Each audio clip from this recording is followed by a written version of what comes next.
할렐루야, 사랑하고 축복합니다. 우간다에서 사역하고 있는 김미신 선교사입니다. 아까 목사님 말씀하신 것처럼 6개월 만에 여러분들을 뵙는 것 같습니다. 잘 지내셨죠? 저를 이제 항상 이렇게 설교 날짜를 잡아주시는 게 아이들 방학 때 잡아주시는 이유가 아마 성결이 한 번 더 보고 싶으셔가지고 이 시간에 잡아주시는 것 같은데, 성결이는 어저께 토요일 날 새벽에 잘 한국에 도착했고요. 그리고 원래는 예배에 참석하기로 약속했는데 한국 시간이 지금 밤 새벽 2시입니다. 그래가지고 참석하기로 아까 저랑 얘기를 했었는데 아마 잠이 들지 않았나 그런 생각이 듭니다. 예. 그동안 성결이 사랑해 주시고 또 이렇게 2025년도를 앞두고 이렇게 말씀을 나눌 수 있는 기회를 주셔서 감사를 드립니다. 이제 2024년도도 한 2주 정도 남은 것 같습니다. 어떻게 2024년도에 세웠던 계획들을 많이 성취가 되셨는지요? 새해 세웠던 계획들을 모두 성취하기에는 시간이 너무 빨리 지나갔다는 생각이 듭니다. 작년 12월에 새해 계획을 세웠던 것이 엊그제 같은데 벌써 1년이 다 지나가고 있습니다. 다가오는 2025년에는 말씀과 기도로 잘 준비하셔서 여러분 모두 승리의 한 해가 되기를 예수님의 이름으로 축원합니다. 오늘은 2025년을 준비하는 여러분들과 에베소서를 중심으로 내 마음 그리스도의 집이라는 제목으로 말씀을 나누길 원합니다. 네. 제가 지금까지 뭐 골로새서, 갈라디아서, 디도서 그 말씀을 성경을 이제 한 권씩 이렇게 나눴었는데 오늘은 제가 또 사랑하는 책인 에베소서를 가지고 여러분들과 말씀을 나누길 원합니다. 에베소서에 대해서 간략히 소개하자면 에베소서는 사도 바울이 로마 감옥에서 에베소 교회에 대한 문제를 듣고 사랑하는 교인들을 생각하면서 쓴 옥중서신입니다. 에베소 교회는 사도 바울에게 아주 특별한 교회였습니다. 특별히 무엇보다도 2년 반 동안 머물면서 여러분 잘 아시는 두란노 서원에서 에베소 교인들을 가르쳤고 또 그 가르침을 통해서 에베소 지역에 큰 부흥이 있기도 했습니다. 저는 이번에 설교를 준비하면서 에베소서가 새롭게 보였습니다. 에베소서가 교회론에 대해서 가장 잘 설명하고 있는 서신서라고 하는데 에베소서가 신랑 되신 예수님께서 사랑하는 어린 신부인 교회에게 사랑이 가득 담긴 당부의 메시지를 전하는 것처럼 느껴졌습니다. 아마 이런 마음으로 여러분들 성경을 읽으신다면 좀 새롭게 다가오지 않을까 하는 생각이 듭니다. 저는 에베소서를 읽고 묵상하면서 하나님께서 교회를 얼마나 사랑하시고 아끼시는지 느낄 수가 있었습니다. 음, 첫째로 하나님께서 우리에게 원하시는 것은 우리 한 사람 한 사람이 그리고 우리 세인트루이스 개혁교회가 거룩한 신부가 또 거룩한 성도가 되는 것입니다. 먼저 에베소 1장 3절부터 6절까지 다시 한번 읽어보도록 하겠습니다. 성경을 펴시고 보시면서 말씀을 들으시면 또 좋을 것 같습니다. 에베소서 1장 3절부터 6절까지 제가 읽겠습니다. 찬송하리로다 하나님 곧 우리 주 예수 그리스도의 아버지께서 그리스도 안에서 하늘에 속한 모든 신령한 복을 우리에게 주시되 곧 창세전에 그리스도 안에서 우리를 택하사 우리로 사랑 안에서 그 앞에 거룩하고 흠이 없게 하시려고 기쁘신 뜻대로 우리를 예정하사 예수 그리스도로 말미암아 자기의 아들들이 되게 하셨으니. 지금 함께 읽은 이 본문 말씀은 하나님이 구원에 대해서 아주 잘 설명해 주고 있는 본문입니다. 그런데 하나님은 하늘에 속한 모든 신령한 복으로 우리를 구원해 주셨습니다. 그리고 하나님은 구원받은 우리가 거룩하고 흠이 없는 자녀가 되기를 원하셨습니다. 그리고 하나님은 자녀된 우리가 하나님과 예배 가운데 교제하기를 원하셨습니다. 정리하자면 하나님은 우리를 구원하시고 자녀 삼으시고 그리고 교제하기를 원하셨던 것입니다. 근데 하나님과 교제하기 위해서 우리에게 필요한 것이 있습니다. 그것은 거룩하고 흠이 없는 삶입니다. 왜냐? 하나님이 거룩하신 분이시기 때문에 그런 것이죠. 제가 처음 예수님을 영접할 때 예수님께서 깨닫게 해주셨던 것이 있는데 그것은 바로 제가 얼마나 죄인이었는지를 깨닫게 해주셨습니다. 제가 얼마나 많은 죄를 지었는지, 제 안에 얼마나 더러운 욕망들이 가득한지 보여주시는데 기도하는데 그것이 너무 더러워서 구역질이 나기도 했었습니다. 그때 당시 제가 고등학교 2학년이었거든요. 근데 고등학생이 죄를 지었으면 얼마나 많이 지었겠습니까? 또 더러운 욕망이 있었으면 얼마나 많이 있었겠습니까? 근데 하나님께서 제 속을 보여주시는데 정말 참을 수 없는 제 안에 이런 더러운 욕망이 있었다는 것을 깨닫게 되었습니다. 그래서 그 이후로 거룩한 삶을 살기 위해 몸부림을 쳤던 기억이 납니다.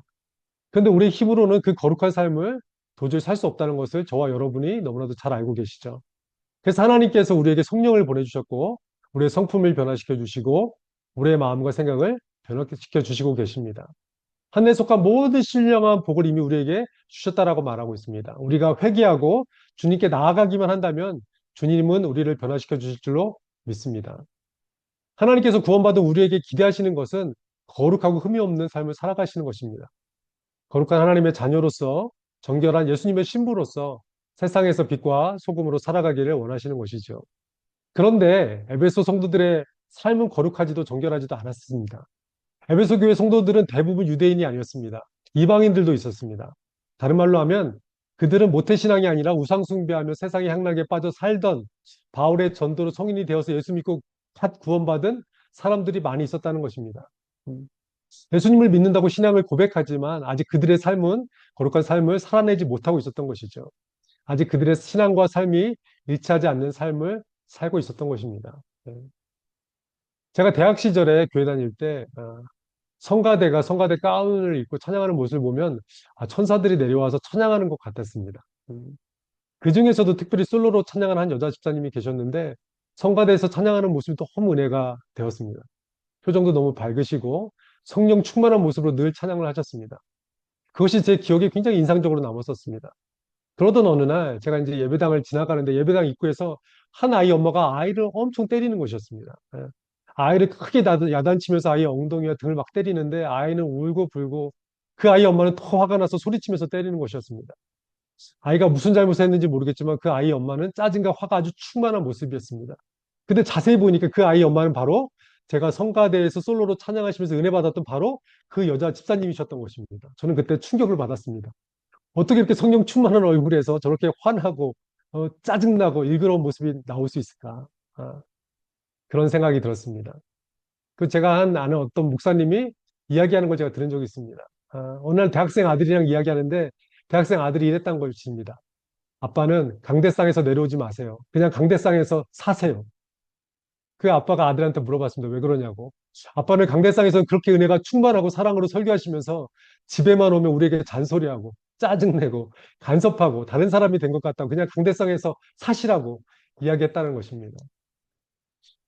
오래전에 한 10년 정도 된 것 같은데 오래전에 우간다에서 선교사들 자녀들 대상으로 학생대회가 있었습니다.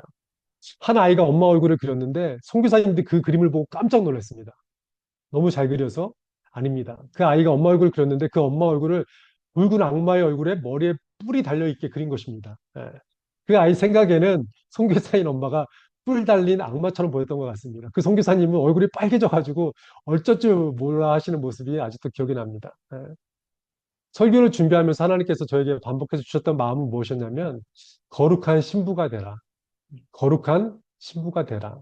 예수 그리스도의 신부는 거룩해야 합니다. 또 예수 그리스도의 신부된 교회는 거룩해야 됩니다. 성도들도 거룩한 삶을 살아내야 합니다. 어떤 성도님은 예배 시간에는 말도 행동도 굉장히 거룩한 성도가 되셨다가 예배를 마치고 돌아서는 순간 다른 사람이 되는 경우가 있습니다. 저희 지역 근처에 이제 현지 교회에서 실제로 일어났던 일인데 한 교회에서 목회자 둘이 헌금 문제로 멱살을 잡고 싸우는 일이 있었습니다. 예. 근데 지나가던 믿지 않는 동네 사람들이 이 광경을 보고 목사들이 싸우면 되냐고 그 싸우는 목사님들을 말렸다는 것입니다. 예, 얼마나 부끄러운 일입니까? 어쩌면 한국 교회에서도 이런 일이 벌어지고 있는지도 모르겠습니다. 그렇다면 여러분들은 어떠신지요? 여러분은 교회의 모습과 가정과 직장과 학교에서의 모습이 같으신지요? 많은 요즘 아이들, 청소년들, 청년들이 교회를 떠나는 이유가 바로 교회 다니는 부모님의 모습 때문에 그렇다고 합니다. 부모님의 모습이 교회에서 모습과 집에서의 모습이 너무 다르다는 것이죠. 하나님은 우리가 언제나 주님 앞에 거룩하고 흠이 없는 성도가 되기를 원하십니다. 그래서 우리에게 필요한 하늘의 신령한 모든 복을 이미 우리에게 주셨다고 말씀하고 계십니다. 혹시 여러분 가운데 해결되지 않은 성품의 문제가 있거나 죄의 문제가 있다면 주님께 솔직히 고백하고 변화시켜 주시기를 기도하시기 바랍니다. 주님께서 여러분의 성품을 변화시켜 주실 것이고 여러분을 하나님의 온전한 사람으로 만들어 주실 것입니다.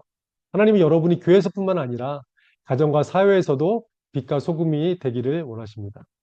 2025년도에는 여러분이 속한 직장과 가정과 사회에서 빛과 소금을 감당하는 여러분 되기를 예수님의 이름으로 축원합니다. 둘째로 하나님은 우리가 옛사람을 벗고 새사람 입기를 원하십니다.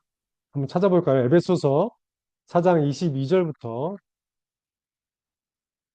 에베소서 4장 22절부터 24절 말씀입니다. 제가 한번 읽겠습니다. 너희는 유혹의 욕심을 따라 썩어져가는 구습을 따르는 옛사람을 벗어버리고 오직 너희의 심령이 새롭게 되어 하나님을 따라 의와 진리의 거룩함으로 지으심을 받은 새 사람을 입으라. 에베소 교회가 있었던 에베소 지역은 여러분 잘 아시는 것처럼 지금 튀르키예 서부 지역에 위치한 항구 도시입니다. 로마의 4대 도시 중에 하나였고요. 주로 이제 로마에서 아시아로 가는 무역선들이 마지막으로 머물렀던 항구가 바로 이 에베소 지역이라고 합니다. 그렇기 때문에 이제 무역이 활발했고요. 우리나라로 치면 부산 정도 되는 도시지 않았을까 하는 생각이 듭니다. 그리고 여러분 잘 아는 것처럼 7대 불가 사이에 속할 정도로 아주 큰 아데미의 여신의 신전이 있었습니다. 아데미 여신은 생산과 풍요의 여신이었고 에베소의 수호신이었습니다. 신전의 크기는 축구장 크기 정도 되는 69m, 137m, 축구장이 50에서 한 100m 정도 되죠. 축구장보다 좀 더 큰 크기의 신전이 있었고 높이가 18m나 됐다고 합니다. 생각해 보십시오. 높은 건물이 없던 그 당시에는 위험이 대단했고 에게의 10km 밖에서도 그 아데미 신전을 볼 수가 있었다고 합니다. 그러니까 얼마나 보기에 위대하고 얼마나 웅장하고 큰 신전이 있었으니까 그 신전에 사람들이 얼마나 많은 영향을 받았겠습니까? 그리고 그 신전에는 관능적인 수천 명의 여사제가 있었고 그들은 낮에는 제사로 섬기고 밤에는 몸을 파는 신전의 창기가 되었다고 합니다. 특별히 신전 내부와 주변은 치해법권 지역이기 때문에 이 지역에는 각종 절도와 범죄자들이 넘쳐났고 무당과 마법사들의 천국이었다고 합니다. 그리고 여러분 잘 아시는 것처럼 에베소는 온갖 미신과 이상한 종교적 행위와 부적이 난무하는 아주 영적으로도 혼탁하고 타락한 도시였습니다. 이런 배경을 이해하시고 에베소서를 다시 한번 읽으신다면 말씀이 좀 더 잘 이해되실 것 같습니다. 방금 전에 말씀드렸던 것처럼 에베소 교회 성도들은 특별히 에베소 교회 이방인 성도들은 모태신앙이 아니었습니다. 그렇기 때문에 그들은 우상 숭배하면서 아데미 여신을 섬기고 축제 때에는 술을 마시고 취해서 성전 창기들과 성관계를 하면서 쾌락을 즐기고 문제가 있으면 주술자를 찾아가 점을 보고 병을 낫기 위해 무당을 찾아가던 사람이었습니다. 그들에게는 이방인으로 살던 시절의 습관들이 몸에 깊이 남아 있었던 것입니다. 그래서 사도 바울은 에베소 성도들에게 이렇게 권면의 말씀을 남겼습니다. 술 취하지 말라. 이는 방탕한 것이니 오직 성령으로 충만을 받으라. 음행과 온갖 더러운 것과 탐욕은 너희 중에서 그 이름조차도 부르지 마라. 음행하는 자, 더러운 자, 탐하는 자, 우상 숭배하는 자는 다 그리스도와 하나님 나라에서 기업을 얻지 못할 것이다. 이렇게 말하고 있습니다. 왜 술 마시지 말라고 했을까? 그 당시에서 술 마시는 것, 술 취하는 것은 바로 이방 제사에 참여한다는 것입니다. 이방 제사에 참여해서 술 취하고 그 다음에 무엇을 하겠습니까? 성전 창기들과 음행과 성적 문란함을 즐기는 것을 말하는 것입니다. 그래서 사도 바울은 그들에게 옛사람을 벗어버리고 너희들이 이방인이었을 때 그 습관을 벗어버리고 새 사람이 되라고 말하고 있는 것입니다. 유혹의 욕심을 따라 썩어져가는 구습을 따르는 옛사람을 벗어버리십시오라고 말하는 것입니다. 여러분에게는 어떤 옛사람이 있으십니까? 에베소 2장에 보면 에베소 사람들은 예수님을 믿기 전에 이 세상 풍조를 따라 우상숭배하며 살았다고 합니다. 그들은 주술사와 무당을 의지하며 공중의 권세 잡은 자를 따랐다고 합니다. 그들은 육체 욕심을 따라 술과 성적 쾌락에 빠져 살았다고 합니다. 사도 바울이 이들에게 이런 옛사람을 벗어버리라고 하고 있는 것입니다. 여러분에게도 에베소 성도들처럼 남아있는 옛사람이 있지는 않으신지요? 나도 모르게 세상에 흔들리고 세상의 유혹에 빠지지는 않으시는지요? 지나가다 명품백을 보거나 명품 옷을 보면 나도 모르게 눈빛이 흔들리면서 그곳에 가서 물건을 사고 카드를 긁고 후회하지는 않으시는지요? 때로는 이제 옛사람의 성품이 나와서 다른 사람과의 관계에 문제를 일으키고 싸우고 그 상처가 있고 그렇게 살지는 않으시는지요? 어떤 분이 이렇게 생각할 수도 있습니다. 어떻게 세상과 단절해서 살 수 있습니까? 세상과 적당히 타협하면서 사는 거지. 제가 선교사가 되고 목사가 되고 나서도 이런 이야기를 많이 들었습니다. 어떻게 말씀대로 삽니까? 세상과 좀 적당히 타협하면서 살아야지. 그런데 문제는 여기 있습니다. 우리 그리스도인들이 세상의 풍조를 따라가고 사단을 따라가고 육체 욕심을 따라갈 때 우리는 자동적으로 주님과 멀어진다는 것입니다. 이해가 되시죠? 우리가 세상을 따라가면 따라갈수록 그만큼 우리가 사랑하는 그 주님과 거리가 멀어진다는 것입니다. 주님과의 관계가 멀어지면 하나님의 음성을 들을 수가 없겠죠. 하나님의 음성을 듣지 못하면 하나님의 인도하심을 받을 수가 없겠죠.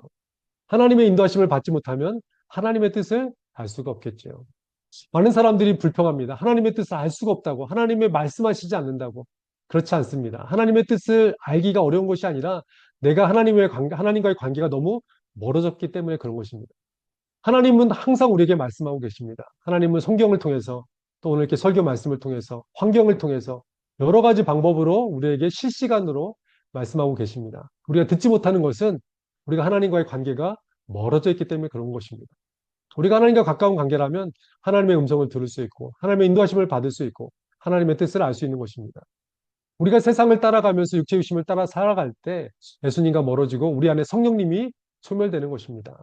그래서 갈라디아 5장 26절에서는 너희는 성령을 따라 행하라. 그리하면 육체의 욕심을 이루지 아니하리라 라고 말씀하고 계십니다.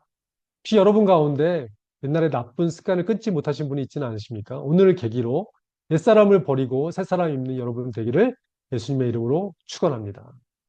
아멘. 아멘 하셔야죠. 아멘. 네. 예전에 한 시골에 아주 특별하고 모자란 거지가 있었다고 합니다. 근데 이 거지의 특별한 점은 무엇이었냐면 봄, 여름, 가을, 겨울 상관없이 매일 한 번씩 개울가에 가서 깨끗이 씻는다는 것입니다. 그런데 매일 목욕함에도 불구하고 그 몸에서 악취가 나서 주변에 사람들이 오기를 꺼려했다는 것입니다. 아마 요즘 여러분들 잘 아시겠지만 노숙자에게서 나는 그런 냄새가 났겠죠. 근데 왜 그랬을까요? 매일 목욕을 하는데도 왜 몸에서 악취가 났을까요? 이 거지의 문제는 뭐냐면 목욕을 매일 하지만 그 더러운 옷을 빨지 않고 다시 입는다는 것입니다. 목욕을 깨끗이 하고 나서 그 땀과 먼지에 찌든 그 옷을 속옷부터 차례대로 다시 입는다는 것입니다. 예. 한번 상상해 보십시오. 그런데 거지가 여러분 집이나 CRC 교회 방문해서 여러분 옆자리에 앉는다고 한번 상상해 보세요. 예. 어떠실 것 같습니까? 예. 아마 여러분 집 문을 열어주지 않거나 아니면 여러분 교회에 아마 방문했다면 거지를 피해서 아마 다른 자리로 옮겨 앉으셨을 것입니다. 근데 이 거지의 모습이 바로 우리의 모습일 수 있다는 것입니다.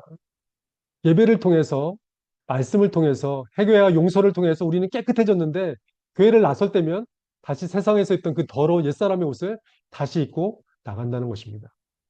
어쩌면 우리 눈에는 그 옷이 잘 안 보일 수도 있습니다. 냄새가 나지 않을 수도 있습니다. 하지만 하나님의 눈에는 그 옷이 더럽게 불결하게 보일 것입니다.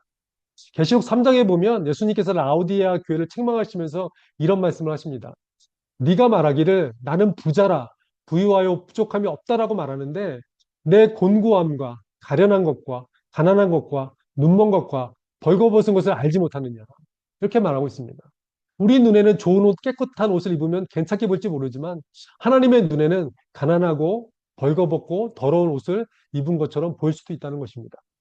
그래서 사도 바울은 우리에게 이렇게 말합니다. 옛사람을 벗어버리고 너희 심령을 새롭게 하고 하나님을 따라 의와 진리의 거룩함으로 지으심을 받은 새 사람, 그 새 사람을 입으라고 말씀하고 있는 것입니다. 오늘 예배 참석하신 모든 분들이 옛사람을 벗어버리고 예배를 통해서 마음을 새롭게 하시고 거룩한 새 사람을 입는 여러분 되시기를 예수님의 이름으로 축원합니다. 그런 새 사람을 입으라고 했는데 그 새 사람은 과연 무엇일까요? 그것은 바로 하나님이 우리에게 주시는 새 사람, 바로 예수 그리스도이십니다. 로마서 13장 14절에 보면 오직 예수 그리스도로 옷 입고 예수 그리스도로 옷 입으라고 말하고 있습니다. 예, 지금 말씀하신 것처럼 옛사람 벗고 새 사람을 입으라고 말씀하셨던 것처럼 로마서에서는 예수 그리스도로 옷 입으라고 말씀하고 있습니다. 우리가 예수 그리스도 안에 거할 때, 주님의 말씀 안에 거할 때 예수님의 옷을 입을 수 있는 것입니다. 요한복음의 14장에 보면 내 안에 거하라 나도 너희 안에 거하리라. 요한복음 15장 7절에 보면 너희가 내 안에 거하고 내 말이 너희 안에 거하면 무엇이든지 원하는 대로 구하라. 그리하면 이루리라 라고 말씀하고 계십니다. 우리가 주님 안에 거할 때, 말씀 안에 거할 때 주님께서 거룩한 새 옷을 입혀주신다고 약속하고 계시는 것입니다. 성도는 성도다운 거룩한 새 옷을 입어야 됩니다. 그 옷은 바로 예수님이 주시는 예수 그리스도의 의에 오신 것입니다. 오늘 예배를 통해서 여러분들이 루더기 같은 옛사람의 옷을 다 벗어버리고 의와 진리의 거룩함으로 지어진 예수님의 새 옷을 입는 여러분 되시기를 진심으로 축원합니다. 세 번째, 하나님 우리가 하나님의 전신갑주를 입기를 원하십니다. 에베소서 6장 10절부터 14절 한번 에베소서 6장 10절부터 13절까지 제가 한번 읽겠습니다. 끝으로 너희가 주 안에서와 그 힘의 능력으로 강건하여지고 마귀의 관계를 능히 대적하기 위하여 하나님의 전신갑주를 입으라.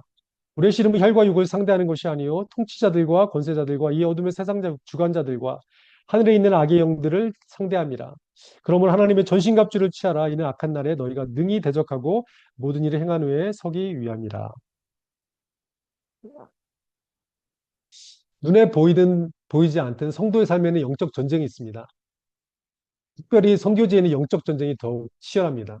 오늘도 예배 드린데 보니까 이런 영적 전쟁이 있죠. 이게 잘 되던 시스템이 갑자기 찬양을 부르는데 소리가 하나도 안 들려가지고 지금 찬양이 되고 있는지 안 되는 건지 제가 약간 헷갈렸습니다.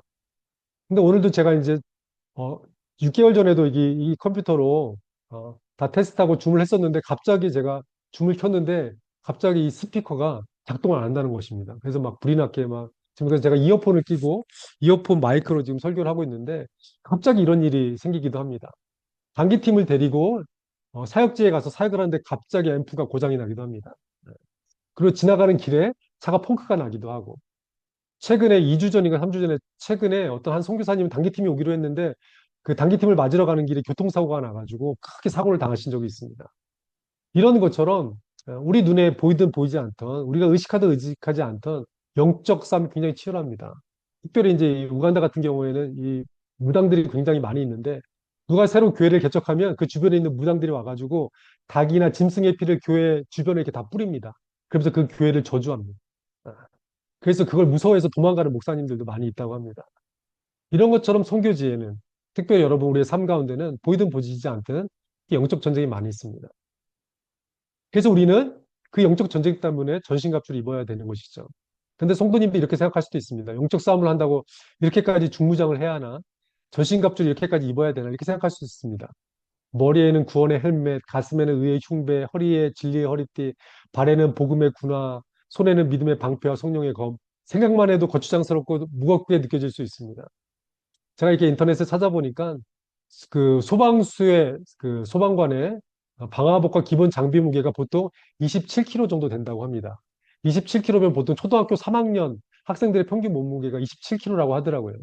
생각해 보세요. 불을 끄러 가는데 초등학생을 한 명을 등에 얹고서 불을 끄러 가는 거랑 마찬가지죠.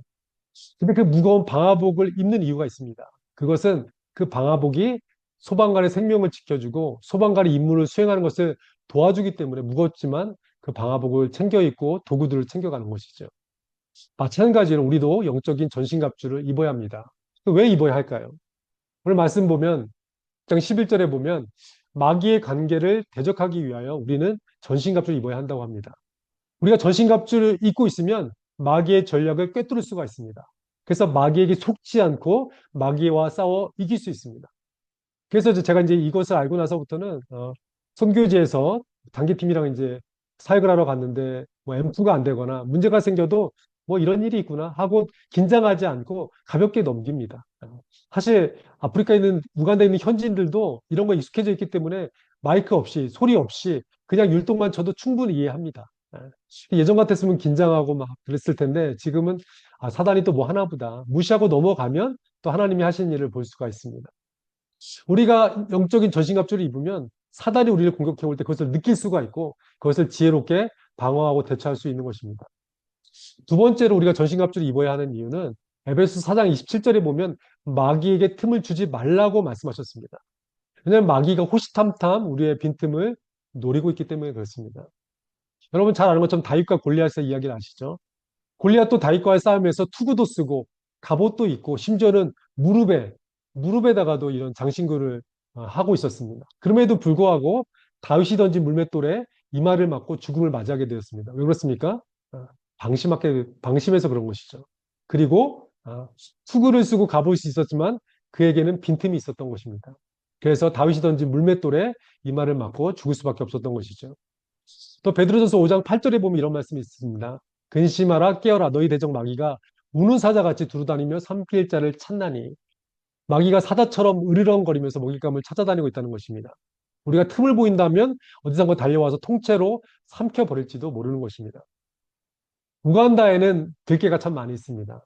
저희 동네에도 떼지어 다니는 들개들이 많이 있습니다.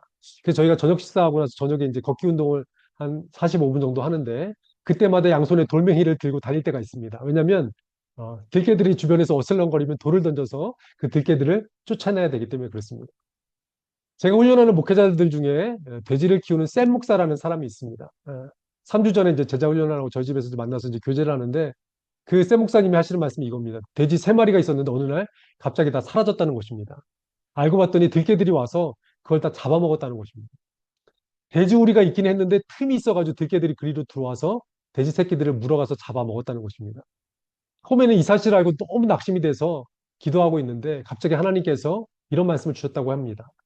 그래도 너가 돼지 새끼 3마리 잃어버렸지만 너희 아이들은 안전하지 않냐 하는 말씀하셨다는 것입니다. 몇 달 전에 우간다 다른 지역에서 들개들이 아이들을 잡아먹었다는 뉴스가 나온 적이 있었다고 합니다. 들개들이 돼지들을 잡아먹을 때 센 몫의 어린아이들이 들개들에게 돌을 던지기도 했다는 겁니다. 하마터면 살인이 날 뻔했다는 것입니다. 그래서 하나님의 그 음성을 듣고 이 센 목사님이 감사기도를 드렸다고 합니다. 그 돼지 세 마리보다 그 아이들의 생명이 훨씬 더 귀하지 않습니까? 그때 보면 그 돼지 세 마리 때문에 그 아이들의 생명을 건졌을 수도 있을지 모르겠습니다. 그렇기 때문에 우리는 항상 하나님의 전신갑주를 입어야 합니다. 그리고 항상 깨어서 사단에게 틈을 주어서는 안 되는 것입니다. 틈을 주면 우리 자신뿐만 아니라 우리 가족이 사단의 먹이가 될 수도 있다는 것입니다. 틈을 주지 않고 언제나 영적으로 무장되어 있어야 합니다. 우리가 영적으로 무장되어 있지 않고 깨어있지 않을 때 사단은 우리에게 부정적인 생각이나 다른 사람과 비교하는 생각을 넣어주기도 하고요. 우울한 감정과 분노하는 감정을 넣어주기도 합니다. 그래서 무의식적으로 욕을 하거나 다른 사람에 대해서 부정적인 말을 하기도 합니다. 제 친구 중에 한 명이 회사에서 높은 임원이었는데 어느 날 회사에서 사고가 나서 이 친구가 이제 책임을 지게 되었습니다. 그래서 회사를 그만두고 싶어서 사표를 냈는데도 이 회사에 문제가 생기면 책임질 사람이 필요하기 때문에 회사에서 이 친구의 사표를 수리해주지 않았습니다. 회사를 다닐 때마다 출근할 때마다 너무 괴로워가지고 죽고 싶었다는 것입니다. 근데 어느 날 갑자기 마음이 이상해서 우울한 마음이 들고 죽고 싶은 마음이 들어서 어느 날 이렇게 있었는데 갑자기 어, 그 빌딩 옥상 난간에서 서성이고 있는 자기의 모습을 발견하게 되었다는 것입니다. 그거 아십니까? 우울증 환자들이 자기는 죽고 싶지 않은데 죽음의 낭떠러지 같은 곳에 서 있는 자기를 발견하면서 더 무서워한다는 것입니다. 그 친구도 크리스찬인데 신실한 친구인데도 불구하고 자기도 모르게 그 빌딩 난간에 서서 아래를 바라보면서 죽으려고 순간 생각했다는 것이죠. 근데 정신을 차리고 봤더니 자기가 지금 왜 거기 서 있는지 뭘 하고 있는지도 모르면서 그렇게 했다는 것입니다. 저 사탄이 우리의 감정이나 마음을 움직여서 우리를 죽음 끝까지 내몰기도 한다는 것입니다. 그렇기 때문에 우리가 영적으로 전신갑주를 입지 않으면 그렇게 쉽게 시험에 빠져들기도 합니다. 한때 한국에 욕 테라피라는 것이 유행했던 적이 있습니다. 들어보셨는지 모르겠습니다. 욕 테라피. 마음껏 욕을 하는 겁니다. 욕을 해야 감정이 순화되고 마음에 쌓여있는 분노와 화가 처리될 수 있다는 것입니다. 그래서 간증도 있고 책도 있습니다. 욕을 하고 났더니 마음이 시원해지고 평안해졌다는 것입니다.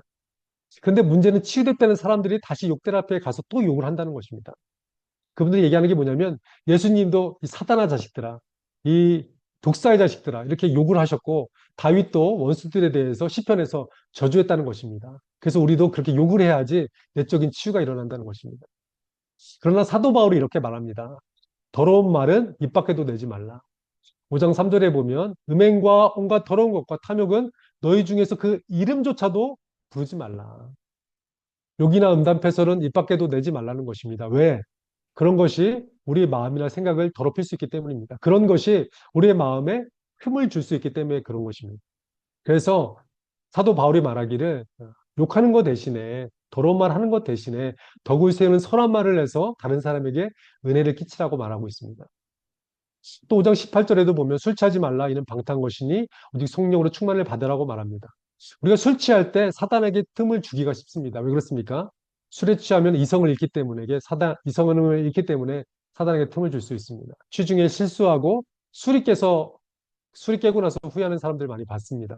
여러분들 이제 연말에 송년회나 가족 모임이나 파티들이 많이 있으시죠? 조심하셔야 될 줄로 믿습니다. 바울은 술 취하는 대신에 성령 충만하라고 말씀하고 있습니다. 술뿐만 아니라 저는 이 말씀을 이렇게 묵상하는 하나님께서 이렇게 말씀해 주시더라고요. 술뿐만 아니라 세상에도 취하지 말라. 육신의 정욕에 취하지 말라. 안목의 정욕에 취하지 말라. 이생의 자랑에 취하지 말라. 돈과 쾌락과 명예와 학위와 명품에 취한 사람들이 많이 있습니다. 주님은 오늘 그것 대신에 성령의 충만을 받으라고 말씀하십니다. 성령 충만의 시작은 말씀 충만으로 시작됩니다. 우리가 말씀을 읽을 때 영적인 전신갑주를 입을 수가 있습니다. 제가 예전에도 말씀드렸던 것 같아요. 하나님께서 환상을 보여주시는데 우리가 말씀을 읽을 때 하늘로부터 영적인 전신갑주가 머리부터 발끝까지 입혀진다는 얘기를 했던 적이 있죠. 그것도 우리가 말씀을 읽을 때 그것이 아무것도 아닌 것 같지만 우리한테 전신갑주 입혀지는 시간이라는 것을 믿으시기 바랍니다. 기독교 소책자 중에 내 마음 그리스도의 집이라는 책이 있습니다. 제가 대학교 다닐 때 읽었는데 그 책을 읽고 굉장히 많이 은혜를 받았습니다. 우리 마음은 예수님이 거하시는 집이라는 것입니다. 여러분 모두 오늘 지금 집에서 모두 예배드리고 계시죠? 지금 여러분의 집은 깨끗하게 잘 정리가 되어 있으십니까? 지금 만약에 최재복 목사님께서 여러분 집을 갑자기 신방 가신다면 여러분들은 어떠실 것 같습니까? 저희 집은 항상 정리가 잘 돼 있습니다. 왜냐하면 제 아내가 정리를 잘하기 때문에 언제나 손님 오셔도 괜찮습니다. 하지만 제 서재는 들어오시면 안 됩니다. 왜냐하면 물건들이 흩어져 있고 지금도 이 보이는 곳만 단정하고 나머지 부분은 굉장히 이렇게 좀 지저분해져 있습니다. 그래서 손님이 오신다면 저는 굉장히 분주해집니다. 정리하느라고. 근데 내 마음 그리스도의 집이라는 이 책에 보면 우리 마음을 7개의 방이 있는 집으로 비유하고 있습니다. 우리가 주님을 영접하는 순간 주님은 우리 마음 속에 들어오십니다. 믿으시지요? 네. 그리고 우리는 그 주님을 그냥 우리 마음의 어떤 게스트룸에 모시고 싶어 합니다. 그런다 주님은 그 게스트룸에 그냥 머물러 계시지 않으시고 우리 마음에 들어오셔서 마음에 있는 방들 곳곳을 깨끗이 청소하기를 원하십니다. 우리 마음에는 서재가 있고요. 주방이 있고요. 거실이 있고요. 작업실이 있고요. 오락실이 있고요. 침실이 있고요. 벽장이 있습니다. 그 책에 보면 예수님은 우리 마음의 서재에 오셔서 우리 서재에 불필요한 책들, 널려있는 잡지들, 컴퓨터에 있는 불필요한 것들을 정리해 주시고 그 서재에 있는 불필요한 책들을 정리해 주시고 그곳에 성경을 꽂아 주시길 원하십니다. 그리고 세상적인 액자 대신 예수님의 사진을 걸어놓고 우리 마음이 늘 예수님을 묵상하도록 권면해 주십니다. 또 우리의 욕구의 방인 주방에 들어오셔서 우리 마음속에 있는 돈과 명예와 학위와 욕심 등의 음식 재료들을 다 치워주시고 하나님의 뜻을 행하는 것이 진정한 양식임을 깨닫게 해주십니다. 다음에는 주님과 교제하는 장소인 거실에서 주님은 우리를 만나기 위해 늘 자리를 지키고 계신 모습을 보여주십니다. 근데 우리는 너무 바빠서 주님과의 교제를 무시하고 바쁘게 분주하게 살고 있는 우리의 모습을 보여주십니다. 하지만 그 시간에 주님은 항상 거실에서 우리와의 만남과 교제를 기대하고 기다리고 계신다는 것이죠. 그리고 이제 그 다음 장면에 보면 작업실에 예수님이 들어가십니다. 근데 작업실에 가서 보니까 이 주인공이 깨닫습니다. 내 힘으로는 장난감 같이 작은 것들만 만들 수 있었는데 주님을 의지하여 주님께 내 손을 내밀어 드리니까 주님께서 그 손을 이용해서 더 크고 훌륭한 물건을 만들 수 있다는 것을 깨닫게 해주십니다. 그리고 이제 다음에는 이제 그 집에 오락실이 있는데 사람들과의 교제를 통해서 파티나 그리고 즐거운 곳에 가서서 기쁨과 쾌락을 찾으려고 죄송합니다. 네. 기쁨과 쾌락을 찾으려고 하는데 주님께서 그 집에 오락실을 깨끗이 정리해 주시고 그 오락실에서 주님과의 교제에서 참 기쁨과 즐거움이 있다는 것을 깨닫게 해주십니다. 6번째 방은 침실입니다. 침실에서 하나님께서는 어, 우리에게 하나님께서 만드신 아름다운 성을 이성교제 가운데 부부생활 가운데 거룩하게 사용하기를 원하신다는 것을 알려주십니다. 마지막 이 주인공은 벽장에다가 자기가 가지고 있는 상처들, 자기가 꺼내고 싶지 않은 것들, 그것들을 벽장에 모두 숨겨 놓았습니다. 근데 예수님이 그 옆을 지나가시다가 어디서 악취가 나는 것 같다고, 여기에 무엇이 있냐고. 그랬더니 이 주인공이 절대 여기 벽장을 열 수 없다고. 근데 주님께서 그 주인공에게 말씀해 주십니다. 내가 이 벽장에 있는 것을 모두 깨끗하게 치우기를 원한다고. 혹시 여러분들은 그런 숨겨놓은, 여러분 들추고 싶지 않은 그런 상처가 아니면 더러운 것들이 여러분 마음속에 있지는 않습니까? 근데 주님은 그것들도 다 열어서 그 모든 것들을 깨끗게 해주시기를 원하신다는 것이죠. 그래서 결국은 주님께서 그 각 방마다 다 청소해 주시고 결국 우리 마음의 집이 깨끗해졌습니다. 그래서 주인공은 얼마 동안은 굉장히 즐겁게 행복하게 그 시간을 누리며 살았습니다. 근데 문제는 시간이 좀 지나고 나니까 그 깨끗했던 집들이 다시 더럽혀지고 먼지가 쌓이기 시작했다는 것입니다. 그래서 그 저자는 중요한 결단을 합니다. 우리 스스로 집을 관리할 수 없구나. 그렇다면 이 집의 집문서를 주님께 드리면서 명의 이전을 해드려야겠다. 그래서 주님께 나아가며, 주님, 제가 이 집을 관리할 수가 없습니다. 주님, 이 집을 주님께서 관리해 주십시오. 제가 그래서 이 집의 집문서를 당신께 드리길 원합니다. 주님께서 그 집문서를 받으시고, 그 집의 명의 이전을 해주시고, 그 집을 깨끗하고 정결하게 온전한 집으로 만들어 주시고, 천국으로 만들어 주셨다는 이야기입니다. 여러분은 어떻습니까? 여러분의 마음의 집은 깨끗합니까? 여러분 마음의 방들 곳곳은 잘 정돈되어 있고 정결하게 되어 있습니까? 주님께서는 여러분 마음속에서 여러분들 그 방들 하나하나를 주님 앞에 부끄럽고 정결하지 못한 것들이 들어있는 그 방들을 오늘 이 시간 깨끗하게 청소해 주시길 원하십니다. 그리고 그 집에 하나님의 것으로 가득 채워 주시길 원합니다. 그렇게 되면 그 집이 여러분의 마음이 바로 천국이 될 줄로 믿습니다. 이제 말씀을 정리하기 원합니다. 여러분들은 거룩한 성도가 되기를 원하십니까? 거룩한 성도가 되기 위해서는 옛사람을 벗어버리고 새 사람을 입어야 합니다. 우리 마음속에 있는 옛사람의 말과 생각과 습관을 다 내버리고 마음을 새롭게 해서 예수 그리스도가 주시는 거룩한 새 옷을 입어야 될 줄로 믿습니다. 그리고 거룩한 성도가 되기 위해서는 하나님의 전신갑주를 입어야 합니다. 마귀가 오는 사자같이 삼킬자를 찾아다니고 있는데 틈을 보여줘서는 안 됩니다. 제가 말씀드렸던 것처럼 하나님의 말씀에 있는 것, 이것이 온전한 전신갑주를 입는 것입니다. 근데 이 모든 것을 혼자 힘으로는 하기가 어렵습니다. 그래서 결단이 필요합니다. 우리의 삶을 주님께 드리는 결단이 필요합니다. 저는 신대원을 들어가면서 하나님 앞에 이런 결단을 했던 것 같습니다. 제 삶을 주님께 드립니다. 제 삶을 주님께서 인도해 주십시오. 그 이후로는 하나님의 인도하심을 따라서 지금까지 살아온 것 같습니다. 하나님은 날마다 하늘의 신령한 복으로 여러분들에게 복 주기를 원하십니다. 우리의 삶을 주님께 드릴 때 주님께서 우리의 삶을 책임져 주시고 우리의 2025년을 인도해 주실 줄로 믿습니다. 2025년뿐만 아니라 우리의 영원한 남은 인생을 책임져 주실 줄로 믿습니다. 그러면 하나님께서 우리의 자녀들을, 우리의 미래를, 우리의 직장과 사업을 책임져 주실 것입니다. 우리를 가장 잘 아는 주님께서 저의 삶과 여러분의 삶을 가장 좋은 길로 인도해 주실 줄로 믿습니다. 기도하시겠습니다. 살아계신 하나님 아버지, 우리의 삶을 주님 앞에 드리기를 원합니다. 하나님께서는 우리가 거룩하기를 원하시고, 우리의 사람을 벗고 새 사람 입기를 원하시고, 영적 전신갑주를 입고 무장하기를 원하시는데, 우리의 힘으로 부족합니다, 주님. 주님, 그래서 우리의 삶을, 우리의 마음의 모든 것을 주님 앞에 내어드리기를 원합니다. 주님께서 우리 마음에 찾아와 주셔서 모든 것들을 주장하여 주시고 주관하여 주시고 인도하여 주시옵소서. 때로는 우리가 지옥 같은 삶을 살 때가 있습니다. 주님께서 우리 마음을 다스려 주셔서 날마다 천국이 되게 하여 주시고 하나님과 교제 속에서 참 기쁨이 무엇인지 알아가고 깨달아가고 살아갈 수 있도록 인도하여 주시옵소서. 우리 삶을 변화시켜 주시고 하나님의 성품으로 주님을 닮아가는 모습으로 변화시켜 주시옵소서. 오늘 예배 가운데 말씀 가운데 함께 하신 하나님을 찬양하며 살아계신 예수님의 이름으로 기도드렸습니다.